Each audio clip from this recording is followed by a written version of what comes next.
There is a quality that combat produces in some men, not all men, not even most men, but some, that no amount of acting training can replicate, and that the camera finds immediately and transmits without distortion.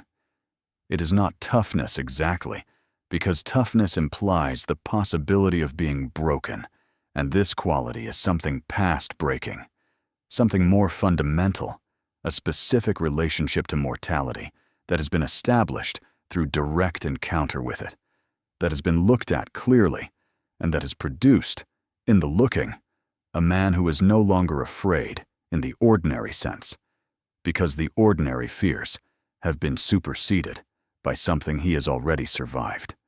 Lee Marvin had this quality.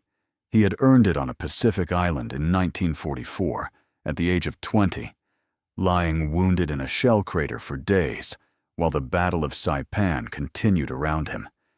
He carried it for the rest of his life, in the body and in the eyes and in the voice, that granite-deep, gravel-rough instrument that sounded like the earth was speaking, that made every line he delivered feel less like dialogue and more like statement of geological fact. No acting teacher produced the voice. No vocal training deepened the register. Saipan produced it. The war produced it. The things he saw produced it. And the seeing was in every frame of every film he ever made. Lee Marvin was born on February 19th, 1924, in New York City, into a family of comfortable means and considerable heritage. His ancestors included a signer of the Declaration of Independence, a biographical detail that Marvin himself found either amusing or irrelevant, depending on his mood when asked about it. He was a difficult child in the specific way of boys who are too energetic and too intelligent for the environments available to them, who have not yet found the channel that will make the energy useful, who are expelled from schools, and who find conventional authority unconvincing in ways they cannot yet articulate, but that their behavior makes legible. He was expelled from multiple schools. He found his channel eventually. It was not what anyone who knew him as a boy would have predicted. He enlisted in the United States Marine Corps at 17, lied about his age to do so, and was assigned to the 4th Marine Division, which was sent to the Pacific Theater, and which participated in some of the most brutal island fighting of the entire war. Saipan in June and July of 1944 was the battle that defined him, not in the sense that the military defines a defining battle as a strategic objective achieved at a cost, but in the sense that the man who went into that crater was not the same man who came out of it. A sniper's bullet hit him in the sciatic nerve, and he lay in the crater for days. The specific, concentrated, entirely personal experience of a young man alone with his wound, and with whatever thoughts come to a young man in that situation, before he was evacuated. He received the Purple Heart. He was sent home with a medical discharge at 19 years old, missing part of his posterior and carrying the war inside him in ways that he would manage, imperfectly, for the rest of his life. He came to acting through the advice of a plumber. He was doing plumbing work in New York after the war, and the plumber he was working with suggested that acting might be a good profession for a man with his face and his presence.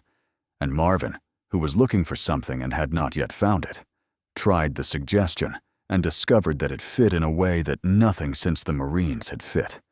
The discipline of it, the physical demand of it, the specific quality of attention it required, the same quality of attention that a Marine sniper had developed, and that the civilian world had not, until now, given him a useful application for.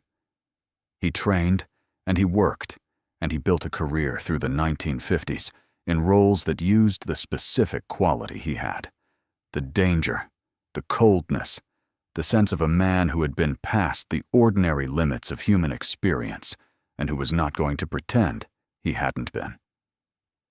He was a reliable villain in the television western and the crime drama, the man the story needed to threaten the protagonist convincingly, the face that communicated without exposition that the situation was genuinely dangerous.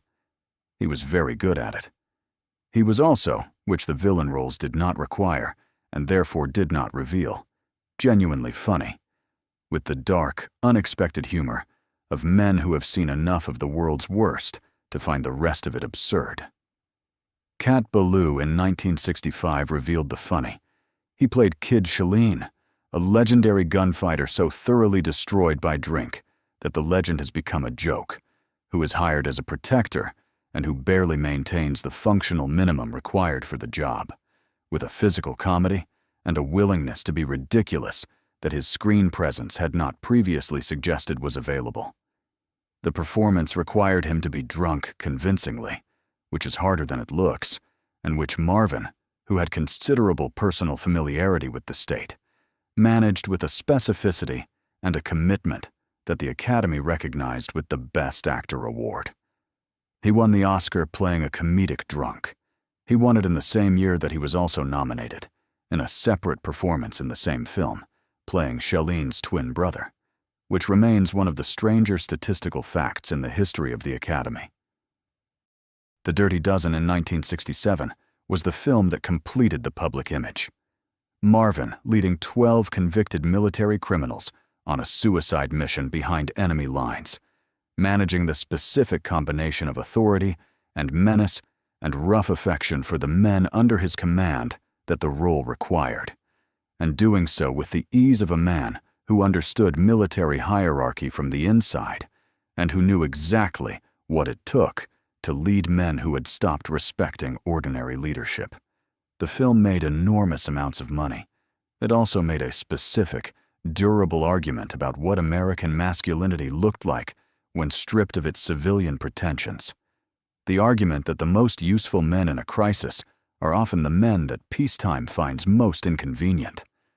He lived off the set with the specific, consequential disregard for conventional social arrangements that his screen persona suggested, and that was, in his case, genuine rather than performed. He drank, seriously, consistently, as a man who had found an alcohol a management tool for things that he did not discuss, and who used the tool past the point of usefulness without being able to stop using it. He fished with the dedication of a man for whom standing in cold water with a rod is not recreation, but the closest available approximation to the particular quality of focused, present-moment attention that combat had provided. He said what he thought to whoever was asking, without the strategic self-presentation of a man who is managing an image, because image management had always struck him as a form of dishonesty he had no patience for.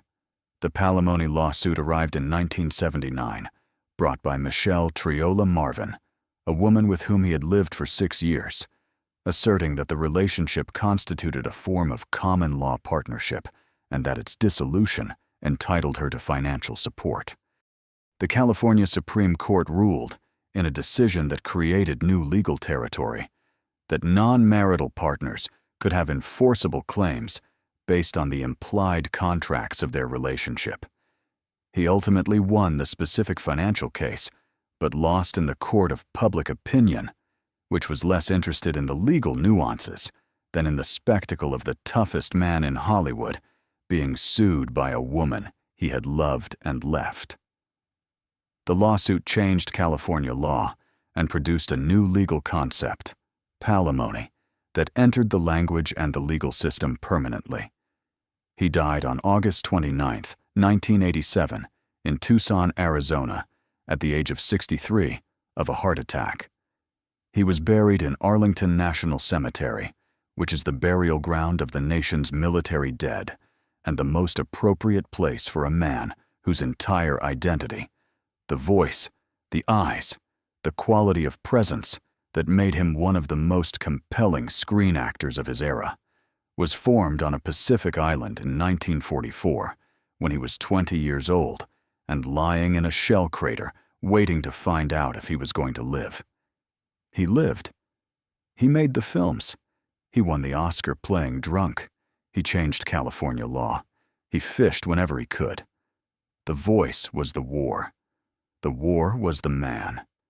The man was the work. Everything else was just the interval between.